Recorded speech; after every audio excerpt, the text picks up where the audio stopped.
இந்தியாவின் 28 மாநிலங்களின் பாரம்பரிய விளையாட்டுகள் பற்றி தெரிந்து கொள்வோமா? அருணாச்சல் பிரதேசம் ஹினாம் துர்னாம், அசாம் கோனி ஜூஸ், பீகார்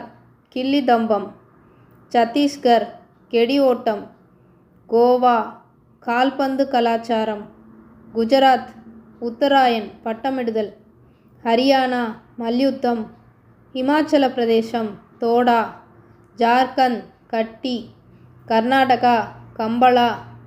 கேரளா களரிப்பயிற்று, குஜராத் பட்டமிடுதல், மத்திய பிரதேசம் மல்கம்ப், மகாராஷ்டிரா மல்யுத்தம், மணிப்பூர் சாகோல் காஞ்சே, மேகாலயா வில்வித்தை, மிசோரம் இன்சுக்னாவர், நாகாலாந்து நாகா மல்யுத்தம், ஒடிசா பைகா அகாடா, பஞ்சாப் கட்கா, ராஜஸ்தான் ஒட்டகப்பந்தயம், சிக்கிம் வில்வித்தை, தமிழ்நாடு ஜல்லிக்கட்டு, தெலுங்கானா கோடி கொம்மாச்சி, திரிபுரா டெங்டாங், உத்தரப்பிரதேசம் மல்யுத்தம், உத்தராகண்ட் பக்வால், மேற்கு வங்காளம் லாத்திகேலா,